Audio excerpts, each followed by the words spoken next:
अस्सलाम वालेकुम friends, welcome to my channel novel choice. I hope आप लोग खैरियत से होंगे। तो फ्रेंड्स, आज एक हम नया नॉवेल स्टार्ट करेंगे, इसको रीड करेंगे। इंशाल्लाह पिछले नॉवेल की तरह ये नॉवेल भी आप लोगों को पसंद आएगा। मैंने इसको रीड नहीं किया है, तो आप लोग के साथ ही मैं रीड करूँगी, तो पता चलेगा ये नॉवेल कैसा है।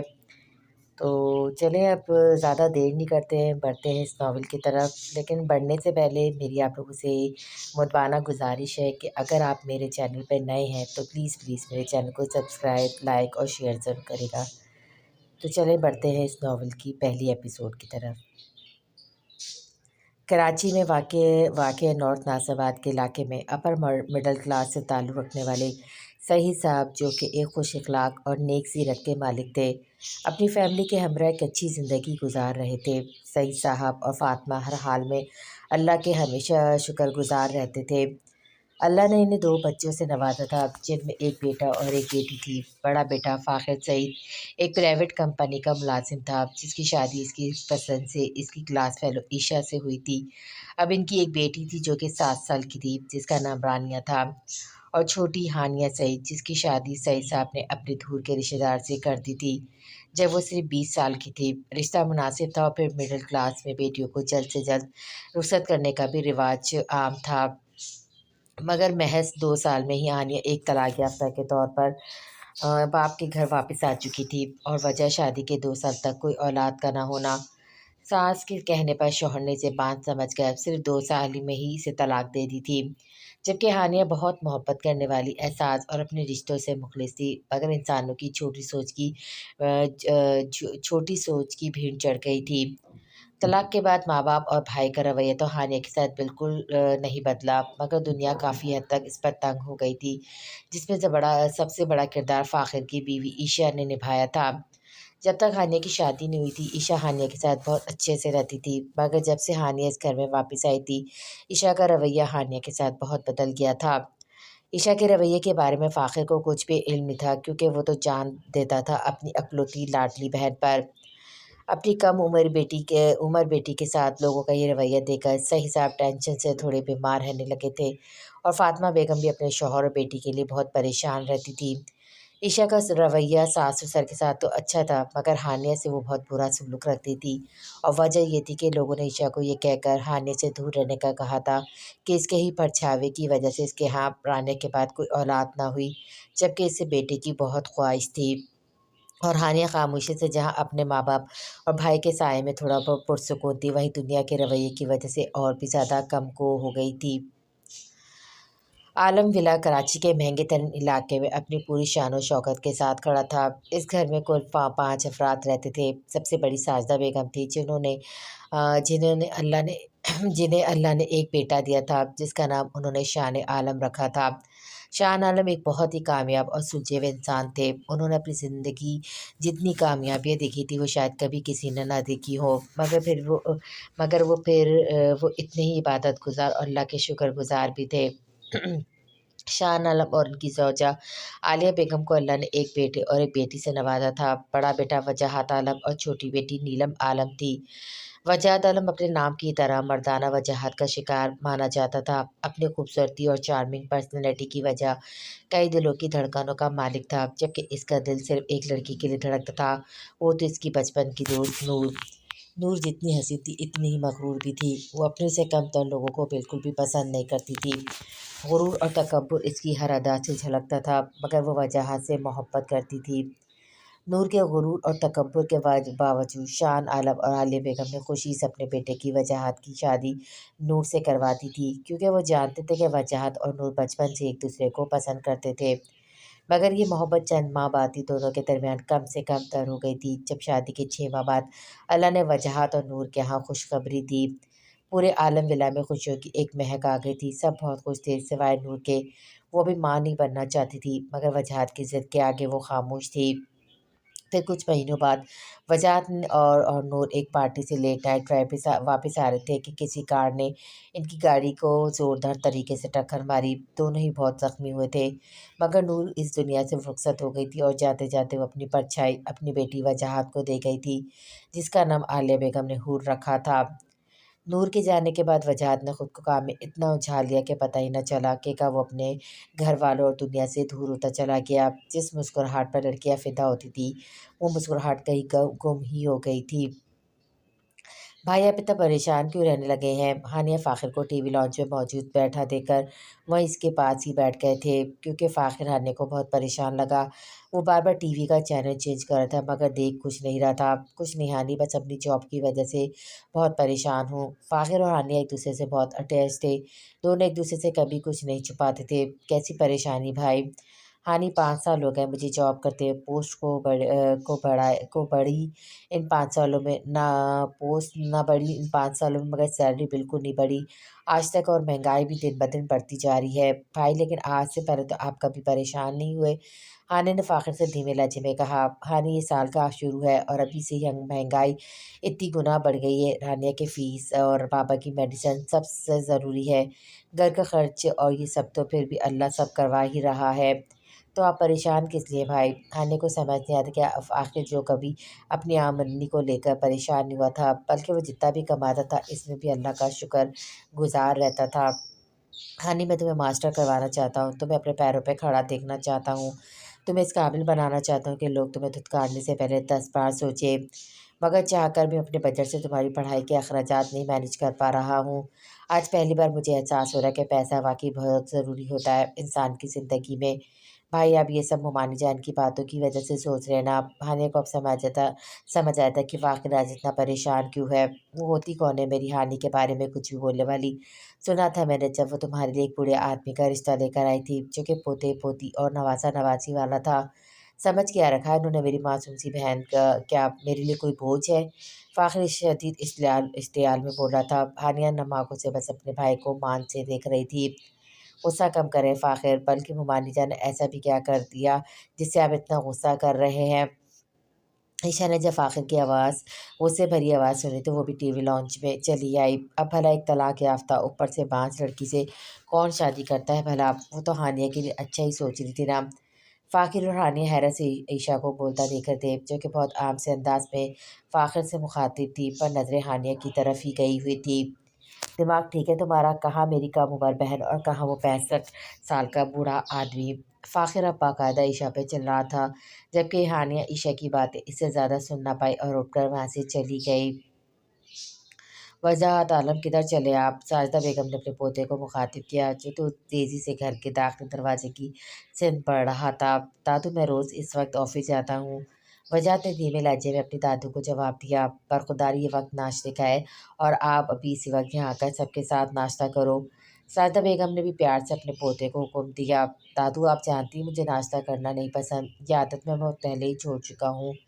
वजाहत ने एक बार फिर घर के बाहर की तरफ कदम बढ़ाए। ठीक है, नाश्ता मत करो, कम से कम हम सबके साथ यहाँ बैठ ही जाओ। अब की बार वजाहत से हार मानते हुए डाइनिंग टेबल पर मौजूद सबके साथ बैठ गया। जी कहिए, क्या बात करनी है आपको? पहले थोड़ा कुछ खा लो, फिर आराम से बात करूँगी। वजहत अपनी दादू को शिकवे भरी नज़रों से देख रहा था, जबकि बाकी घर वालों के चेहरे पे मुस्कुराहट आ गई थी दादू की चालाकी पर। दादू प्लीज़, मुझे नाश्ता नहीं करना। वजहत ने एक बार फिर नाश्ता करने से मना करना चाहा। ब्रो, जब आप हमारे साथ बैठ ही गए हो तो नाश्ता भी कर लो। अब की बार नीलम ने प्यार से वजहत को कहा, तो उसने बस जूस ही पिया। नाश्ते से फारिग होकर वो दादू को ले के कमरे में चला आया। जी कहिए दादू, क्या बात करनी है आपको मुझसे? बेटा, मैं चाहती हूँ कि तुम फिर से शादी कर लो। दादू ने बगैर किसी लगी पर लिपटी के वजह से बात की, क्योंकि वो हमेशा मुद्दे की बात करती थी। बातों को घुमा फिरा कर करने की आदत इनमें बिल्कुल नहीं थी। जबकि वजह बस दादू को हैरत और सदमे से देखेगी। आप जानती हैं दादू, नूर को गए अभी 4 माह ही हुए हैं और मैं इस ज़िंदगी में नूर की जगह कभी किसी को नहीं दूंगा। वजाहत ने अटल लहजे में दादू को जवाब दिया। मैं जानती हूँ बेटा, मगर मैं तुम्हारे लिए नहीं, बल्कि हूर के लिए तुम्हें शादी करने के लिए कह रही हूँ। बेटा, हूर बहुत छोटी है और हर बच्चे की तरह इसे भी एक माँ की ज़रूरत है। दादू ने वजाहत को समझाना चाहा। दादू प्लीज़, इतने सारे लोग हैं घर में, इतने नौकर चाकर हैं, मेरी बेटी को सौतेली माँ की कोई ज़रूरत नहीं है। वजाहत ने अब की बार थोड़े रूखे लहजे में कहा। बेटा, नीलम अपनी पढ़ाई में मसरूफ़ रहती है, तुम्हारी माँ कितना भी हूर को प्यार से रखे, वो उसकी दादी है, माँ नहीं, और मुझसे इस उम्र में बच्चे नहीं संभाले जाते। आलिया बेगम हूर को बहुत अच्छे से सँभालती थी, लेकिन वो भी अपनी पूरी कोशिश के बावजूद हूर को वो तवज्जो नहीं दे पाती थी, जो कि एक छोटे बच्चे को चाहिए होती है। आलिया बेगम ब्लड शुगर की मरीज़ा थी, जो इनके लिए आराम बहुत ज़रूरी था, इसलिए वजाहत ने हूर के लिए मैट भी रखी हुई थी। दादू मामा न सही, घर में इतने नौकर चाकर हैं, हूर की अलग से नैनी है, वही नैनी जो कि 10वीं है। पिछली 4 माह में तुम 9 नीनों को निकाल कर बाहर कर चुके हो, क्योंकि वो हूर का अच्छे से ख्याल नहीं रख पा रही थी। तो इस बात की भी क्या गारंटी कि एक सौतेली माँ मेरी बेटी को प्यार देगी, जो एक माँ अपनी सगी बेटी को देती है। वजाहत की बात पर अब की बात साजिदा बेगम चंद पल के लिए लाजवाब हो गई थी।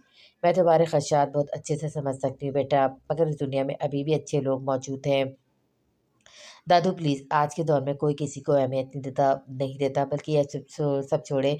अगर हूर की सगी माँ भी ज़िंदा होती ना, तो तब भी हूर किसी आया की गोद में ही बड़ी होती। हूर को तो आप अच्छे से जानती थी, वो तो हूर को इस दुनिया में नहीं लाना चाहती थी, इससे प्यार क्या करती। साजिदा बेगम गौर से अपने खूबरू पोते को देख रही थी, जो वक्त के साथ साथ तल्ख होता जा रहा था। और अगर मेरी बेटी से आप लोगों को तकलीफ़ हो रही है, तो मैं इसे अपने साथ ऑफिस ले जाया करूँगा और अपने साथ ही से घर लाया करूँगा। वजह आलम, तो तुम जानते भी हो तुम क्या कह रहे हो। तुम अपनी परपोती से भला कैसे परेशान हो हम अपनी परपोती से भला कैसे परेशान हो सकते हैं।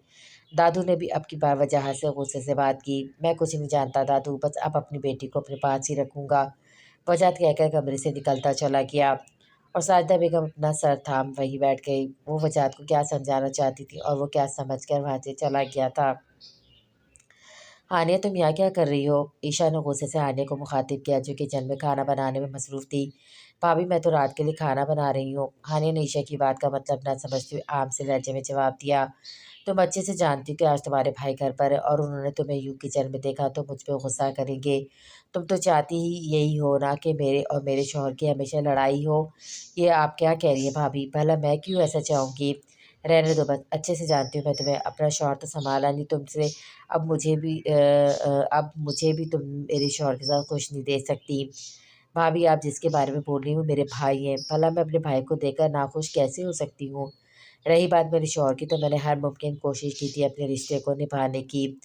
हानिया आज पहली बार थोड़ा तल्ख़ हुई थी ईशा के साथ। वजह सुबह का मानी का लाया हुआ रिश्ता, फिर ईशा की तंज़ भरी बातें, अब इसका यूँ इसे बातें सुनाना था। निकलो किचन से, अभी तुम्हारे भाई ने मुझे कम बातें सुनाई हैं जो और सुनाना चाहती हो। ईशा ने नखुद से कहकर हानिया को किचन से जाने का कहा, पर भाभी खाना तो रोज़ मैं ही पकाती हूँ। हानिया ने अब के भराए लहजे में कहा, आज के बाद तुम यहाँ मुझे किचन में नज़र ना आओ और हाँ, अपनी पढ़ाई का ख्वाब छोड़ो और कहीं जाकर नौकरी करो। मेरे मियाँ अपने माँ बाप को पाल रहे हैं, यही काफ़ी है, ऊपर से तुम भी आ गई हो इस घर में। हानिया ईशा की बातें सुनकर खामोशी से किचन से निकलती चली गई, क्योंकि वो इससे ज़्यादा सुन भी नहीं सकती थी। वजाहत हूर को रोज़ ऑफिस ले आता था और पिछले 1 हफ्ते से इसने हूर के लिए एक नई नैनी भी अपॉइंट की थी।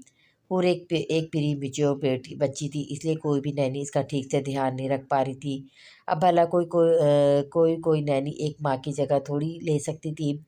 वजाहत ने हूर के लिए एक ऑफिस का कमरा काफ़ी हद तक सेट करवाया था, जिसमें हूर और उसकी नैनी ही होती थी। कमरे में मौजूद खुफिया कैमरे की वजह से वजाहत पल पल की नज़र रखता था अपनी बेटी पर।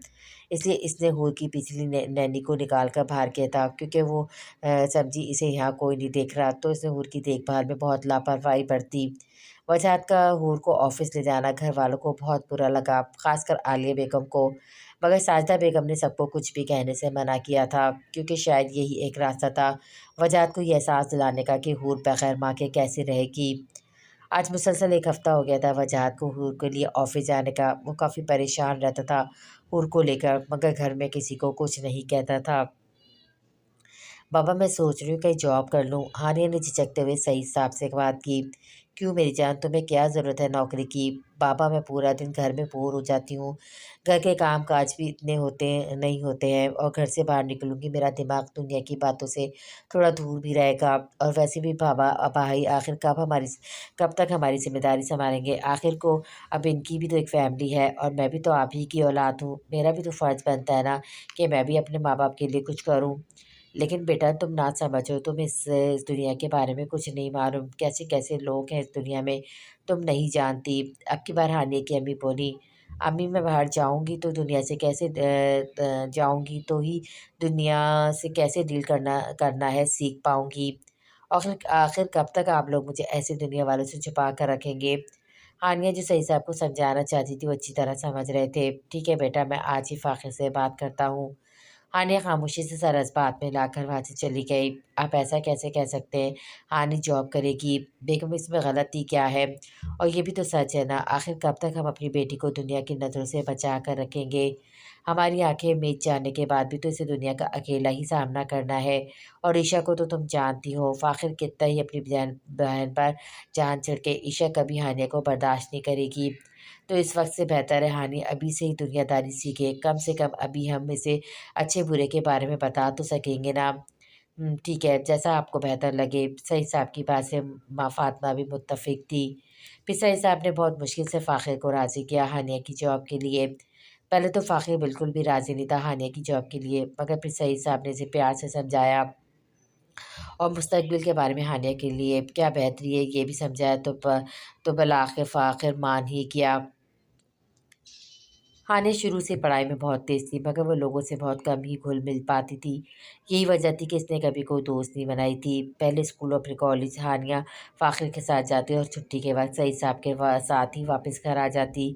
और फिर कम उम्री में शादी और शादी के बाद घर की ज़िम्मेदारियाँ। हानिया कभी दुनिया और दुनियादारी के बारे में कुछ सीख ही ना सकी। कुछ दिनों में इसे कई जगहों पर इंटरव्यू दिए, जो भी अखबारों में ऐड आया या ऑनलाइन वैकेंसी आई, इसने फ़ाख़िर से बातचीत करके वहाँ पर इंटरव्यू दिए, मगर सिर्फ़ ग्रेजुएट होने पर इसे अच्छी नौकरी मिलने में बहुत थोड़ी दिक्कत आ रही थी।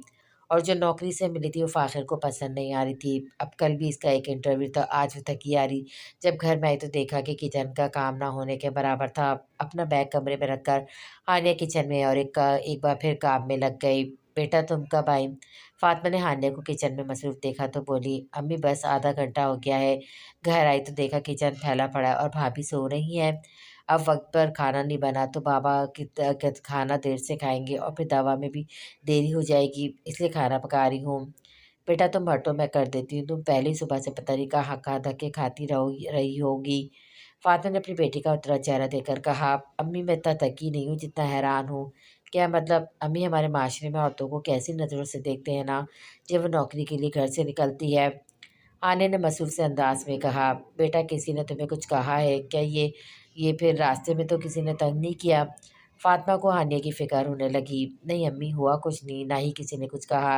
मैं तो बस लोगों की नज़रों से थक गई हूँ। हर आदमी की आँखों में लगता है एक्स-रे मशीन फ़िट हुई हुई है। इन दोनों में मुझे ऐसा लग रहा है इन दोनों में मुझे ऐसा लग रहा है जैसे लड़कियाँ कोई नुमाइश की चीज़ हो, जिसे हर आदमी घूर-घूर के और ख़ौर-फ़िक़्र से देखना अपना फ़र्ज़ समझता है। बेटा इसलिए फ़ाख़िर और तुम्हारे पापा नहीं चाहते कि तुम घर से बाहर कहीं भी नौकरी करो। अम्मी बाबा और भाई का साया हमेशा मेरे साथ रहता है। पहले दिन मुझे अकेले जाने में बहुत डर लगा, मगर मैं पूरे रास्ते भाई से ये पापा के साथ राब्ते में थी और फिर दिन-ब-दिन ये डर भी ख़त्म हो गया है। इन 10, 12, 15 दिनों में ही मुझे एहसास हो गया है कि भाई और बाप की एक औरत की ज़िंदगी में क्या अहमियत होती है। बस यही सोचती हूँ कि जिनके सरों पर बाप और भाई जैसी नेमत नहीं होती, इनका क्या होता होगा? कैसे वो लोग दुनिया का सामना करती होंगी? हानि अपना काम करती जा रही थी और साथ में अपने दिल की बात भी अपनी अम्मी से कर रही थी। मशरक़ी लड़कियाँ अपने दिल का हर हाल अपनी माँ को ही तो बताती हैं। मगर किचन के बाहर खड़े सईद साहब की आंखें नम हो गई थी। वो किचन में पानी लेने के गर्ज से आए थे, मगर हानिया की बातों को सुनकर वहीं के वहीं जम गए। कितनी ख्वाहिशों से उन्होंने हानिया की शादी की थी, ये सोच कर के इसके सर पर हमेशा एक मजबूत साया रहेगा और इसका शौहर इसका हर अच्छे बुरे वक्त में साथ देगा और इसे हमेशा तहफ़्फ़ुज़ फ़राहम करेगा। मगर ऐसा कुछ भी नहीं हुआ जो कुछ उन्होंने सोचा था। हानिया शुरू से कम वो थी, मगर खुश रहा करती थी। इसके चेहरे की मुस्कुराहट में इसके माँ-बाप और इसके भाई की जान बसती थी, जो अब ज़बरदस्ती वो चेहरे पर लाने की कोशिश करती थी, मगर ज़्यादातर नाकाम रहती थी। इस वक़्त सईद साहब ने दिल से दुआ की कि हानिया को कोई ऐसा मज़बूत सहारा मिले, जो उसे दुनिया की हर नरमी-गरमी से बचा कर रखे, जैसे इतने सालों इसके बाप और भाई ने इसे तहफ़्फ़ुज़ फ़राहम किया था। और इस वक़्त शायद कबूलियत की घड़ी थी। सईद साहब की दुआ अल्लाह की बारगाह में कबूल हो चुकी थी, जिसका इन्हें अभी अंदाज़ा नहीं होना था। आज भी हानिया का इंटरव्यू था। इस कंपनी में जॉब का ऐड इसने एक ऑनलाइन साइट पर देखा था। कंपनी बहुत बड़ी थी और जॉब मिलने के चांसेस इसे कम ही लग रहे थे। बड़ी बड़ी कंपनी में तो कितने ही लोग जॉब के लिए इंतज़ार में बैठे होते हैं। ये तो हानिया की किस्मत थी जिसे अप्लाई करने पर इसे इंटरव्यू की कॉल आ गई थी। हानिया सिद्दीक एक आलीशान ऑफिस की वेटिंग एरिया में बैठी थी। वो बार बार अपने डॉक्यूमेंट चेक कर रही थी, साथ में नज़रें आसपास के लोगों पर डाल रही थी। इस ऑफिस में एक से बढ़कर एक लड़की इस जॉब के लिए इंटरव्यू देने आई थी। ये मुल्क की जानी मानी कंपनी में से एक थी जिसमें जॉब मिलना हानिया के लिए बहुत बड़ी बात थी। इस आसपास मौजूद लड़कियां चेहरे पर मेकअप ऐसे लगाई हुई थी जैसे वे किसी पार्टी में मौजूद हों। एक लड़की को इसने कहते सुना कि सुना इस कंपनी का जो मालिक है वजाहत आलम, वो बहुत वजिया शख्सियत का मालिक है मगर मगरूर शहजादा है। करीब आधे घंटे से वो लड़कियों की बातें ही सुनी थी जिसमें जिक्र सिर्फ वजाहत आलम का ही था। हानिया को इन बातों में कोई दिलचस्पी नहीं थी। वो तो बस अपने माँ बाप के लिए कुछ करना चाहती थी और अपने आप को मजबूत करना चाहती थी। इतनी देर बैठने के बाद इसे प्यास की शिद्दत महसूस हुई तो इसने रिसेप्शन से पानी का पूछ के डिस्पेंसर के पास रखी कुर्सियों पर बैठ गई। वो वाटर डिस्पेंसर के पास चेयर पर बैठकर पानी पी रही थी जब इसे किसी बच्चे के रोने की आवाज़ आई। ना चाहते हुए भी वो इस आवाज़ की तरफ खींची चली गई। पास के एक ही रूम में एक उम्र रसीदा खातून एक बच्चे को लिए हुई थी जो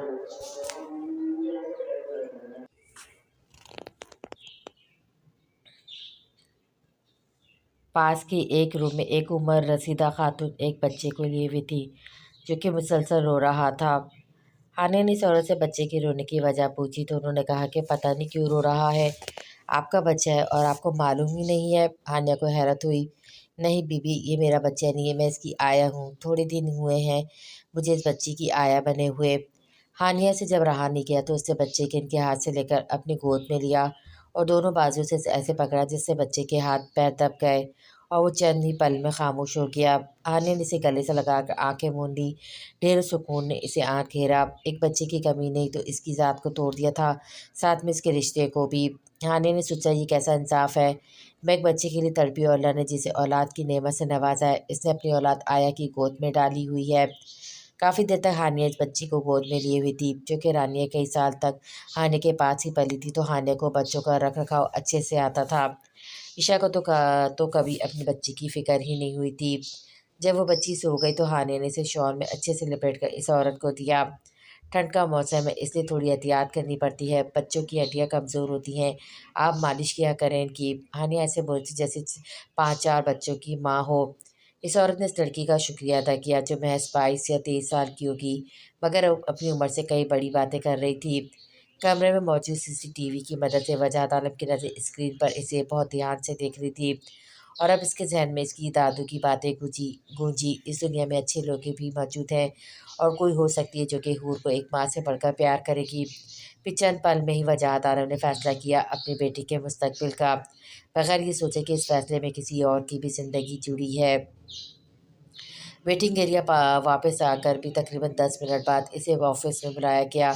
मिस आनिया सईद आप अंदर जा सकती हैं। किसी लड़की ने इसे ऑफिस में जाने का कहा तो वो अपना बैग संभालती दरवाज़ा नॉक करके ऑफिस में पहुंची। फाइल थोड़ी देर पहले अंदर आ चुकी थी। सामने जो भी शख्स था वो चेयर मुखालिफ सम के बैठा था और उसके हाथ में हानिया की फ़ाइल थी जिसे वो पढ़ रहा था। अस्सलाम वालेकुम। हानिया ने सलाम किया तो सामने से भारी मर्दाना आवाज़ में इसे बैठने के लिए कहा गया। वो बहुत पज़ल्स हो रही थी क्योंकि सामने बैठा शख्स मुसलसल खामोशी था। थोड़ी देर बाद चेयर घूमी तो इस आदमी का चेहरा हानिया ने देखा। ब्राउन घने बाल और ब्राउन ही घनी दाढ़ी मुझे इसके साफ शफाफ सुर्ख व सफ़ेद चेहरे पर हद से ज़्यादा जच रही थी। इस पर इंसान की भूरी आँखें और घनी ब्राउन पलकें जिसमें हद दर्जा संजीदगी थी हानिया को एक पल में चौंका देने पर मजबूर कर रही थी। वो बिल्कुल कहानियों में मौजूद शहज़ादों जैसा था जिसका हर लड़की ख्वाब देखती है, मगर वो हानिया सही थी। इसे अपने जज़्बात और एहसासात पर आम लड़कियों से कहीं ज़्यादा कंट्रोल था। मगर इसने नज़रों का ज़ाविया तब्दील करके अपनी फ़ाइल को देखने लगी। गंदों भी साफ शफाफ रंगत और खड़े खड़े नाक नकोश की हामिल वो संजीदा चेहरा लिए अपनी बड़ी बड़ी काली आंखों से सामने बैठे शख्स के वजूद से थोड़ा घबरा रही थी। वजह इसकी नज़रों का मफहूम समझ कर इससे बात का आगाज़ करने लगा। सो मिस हानि सईद, आपकी क्वालिफ़िकेशन इस जॉब के लिए बहुत कम है, जबकि इस पोस्ट की डिमांड बहुत ज़्यादा है, तो हम आपको ये जॉब नहीं दे सकते। सामने बैठे मखरूज शख्स की बात सुनकर हानिया ने कोई रिस्पॉन्स नहीं दिया और अपना हाथ अपनी फ़ाइल लेने के लिए बढ़ा दिया। नज़रें इसने अभी भी नीचे की हुई थी, मगर फ़ाइल की तरफ हाथ बढ़ता हाथ इस लफ्ज़ पर मगर पर रुक सा गया। जी, आपको ये जॉब नहीं मिल सकती, मगर मेरे लिए आपके लिए एक और जॉब है। हानिया को समझ नहीं आया वो शख्स किस जॉब के लिए बात कर रहा है। मुझे लगता है यहाँ और भी लोग मौजूद हैं इंटरव्यू के लिए और मुझे चलना चाहिए। वजाहत ने हानिया को जाते देखा तो मजबूत लहजे में हानिया को दरियाफ़्त किया। मिस हानिया, इंटरव्यू जारी है और इंटरव्यू मेरे मैनेजर ले रहे हैं, जबकि मैं वजाहत आलम इस कंपनी का मालिक हूँ। मैं ये छोटी मोटी पोस्ट के लिए अपना वक्त ज़ाया नहीं करता। तो फिर क्या मैं पूछ सकती हूँ कि मुझे इंटरव्यू वाले रूम में जाने की वजह इस कमरे में क्यों बुलाया गया है? आपके लिए एक लाइफ टाइम जॉब है। इस पर सवाली नज़रों से हानिया ने वजाहत को देखा। क्या आप मुझसे शादी करेंगी? ये कैसा सवाल है? दिमाग ठीक है आपका? हानिया एक बार फिर खड़ी हो गई बाहर जाने के लिए। जॉब की नोयत सुनती जाइए, शायद इसमें आपका फ़ायदा हो। और एक बात और, ये ऑफ़र सिर्फ़ आज, अभी और इसी वक्त तक महदूद है, तो कोई भी फ़ैसला करने से पहले सोच लें। वजाहत अली ने संजीदगी से कहा तो हानिया ने इसकी तरफ देखा। इशारा इसकी ऑफ़र सुनने को था। मुझे शादी करनी अपने लिए नहीं, अपनी बेटी के लिए। मुझे बस इसकी माँ चाहिए। अगर आप हाँ करती हैं तो हमारे बीच एक लाइफ टाइम का कॉन्ट्रैक्ट होगा, जिसमें दुनिया के लिए आप मेरी बीवी होंगी, मगर सच ये होगा, आपका और मेरा एक दूसरे से कोई वास्ता नहीं होगा। आपको हर माह सैलरी मिलेगी, आपकी हर ज़रूरत पूरी होगी और साथ आपको रहने के लिए एक आलीशान ज़िंदगी मिलेगी। हानिया बस इसके चेहरे को देख रही थी, कितनी आसानी से बात कर रहा था। मुझे आपके ऑफ़र में कोई दिलचस्पी नहीं। मैं आज, अभी और इसी वक्त की ऑफ़र ठुकराती हूँ। आने की बातों वजाहत ने कोशिश से अपने लब भींच लिए, क्योंकि आज पहली बार किसी ने इसकी बात की नफ़ी की थी। हमेशा से वजाहत को हाँ सुनने की आदत थी, मगर इसने एक बार भी नहीं सोचा जिसे वो अपनी बेटी की ज़िंदगी में लाना चाहता है। इस सब में इसकी ज़िंदगी भी तो शामिल थी। वजाहत को रह रहकर हानिया पर गुस्सा आ रहा था कि कैसे एक मामूली सी लड़की ने वजाहत आलम को ना कहा, और हानिया थी जिसे ढेरों हैरत ने आन घेरा था कि कैसे एक इंसान किसी की ज़िंदगी का फ़ैसला इतनी आसानी से ले सकता है। मुझे लगता है मुझे यहाँ से चलना चाहिए। हानिया ने अब की बार आराम से जाने की इजाज़त चाही। रुको 1 मिनट।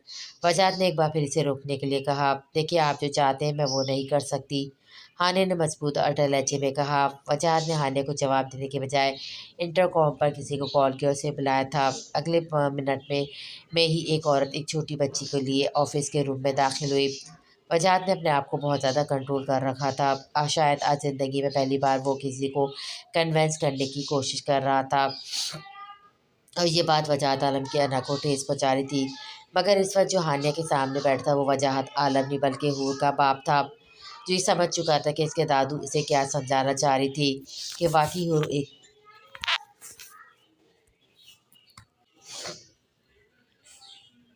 जो ये समझ चुका था कि इसके दादू इसे क्या समझाना चाह रही थी, कि वाकई हूर को एक माँ की ज़रूरत है। और हानिया को देखकर इसे अंदाज़ा हो गया था कि हूर के लिए हानिया से बेहतर शायद ही कोई होगी। हानिया इस बच्ची को देख रही है जो कि अभी तक सो रही थी। हानिया ने तो इसे सुलाया था, वो कैसे इतनी सी देर में इसे भूल सकती थी। मैट से हूर को लेने के बाद वजाहत ने मैट को ऑफिस से जाने का इशारा किया, तो वो ताबेदारी से सर झुकाकर वहाँ से चली गई। ये मेरी बेटी है। मेरी वाइफ की डेथ एक एक्सीडेंट में हो गई थी, इसलिए हूर एक प्रीमेच्योर बेबी पैदा हुई है। वजाहत बहुत ठहर ठहर के बात कर रहा था, जैसे जैसे अपना लहजा नॉर्मल रखने की भरपूर कोशिश कर रहा हो।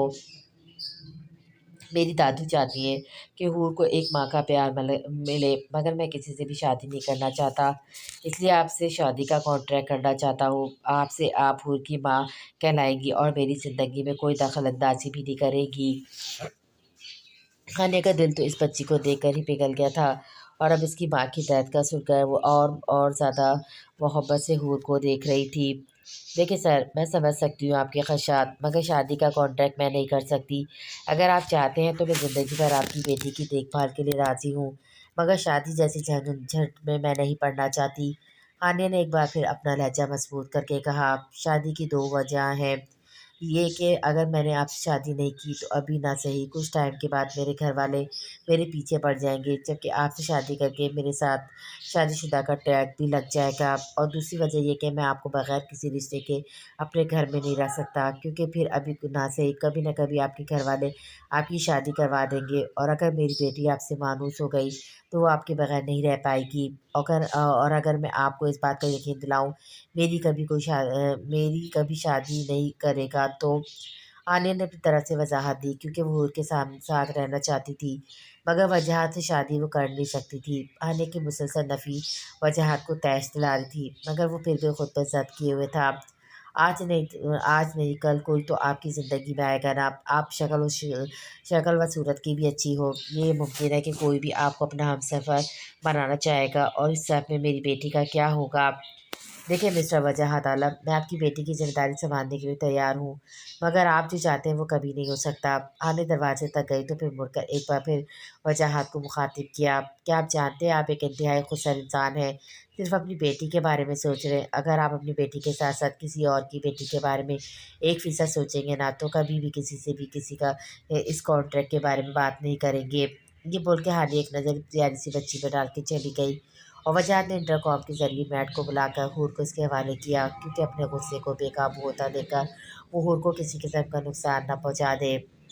हूर के जाने के बाद वजाहत ने गुस्से में अपने वर्किंग टेबल पर मौजूद हर चीज़ को नस्ब नाबूद कर दिया, मगर गुस्सा था कि ठंडा होने का नाम ही नहीं ले रहा था। ये तो अब तय है कि हानिया से की दुनिया अब वो हूर से शुरू होकर हूर पर ही ख़त्म होनी थी। आने की मर्जी न सही, अब ज़बरदस्ती ही सही। हानिया घर पहुंची तो सब अपने अपने कमरे में मौजूद थे, तो हानिया भी खामोशी से अपने कमरे में चली गई। इसे रह रहकर वजाहत आलम पर गुस्सा आ रहा था। वो होता कौन है मेरी ज़िंदगी का फैसला करने वाला? मगर वो बच्ची, वो कैसे इस आया के पास रहेगी? वो तो उसे ठीक से संभाल भी नहीं पा रही थी। मुझे क्या इसकी बेटी, मैं क्यों किसी की औलाद की फ़िक्र करूं? मगर वो बच्ची थी, कितनी मासूम और बहुत ही प्यारी थी। इसका बाप एक अकड़ू इंसान है, इसमें इस बच्ची का क्या कसूर? मगर मैं कैसे एक ऐसे इंसान के साथ ज़िंदगी गुजार सकती हूँ जिससे मेरा कोई वास्ता ही ना होगा? कैसे सिर्फ किसी के नाम के सहारे मैं सारी ज़िंदगी गुजारूंगी? इससे तो बेहतर है कि मैं अकेले ही ज़िंदगी गुजार दूँ। हानि अपने कमरे में इधर से उधर टहल रही थी, और मुसलसल वजाहत आलम और उसकी बच्ची के बारे में सोच रही थी।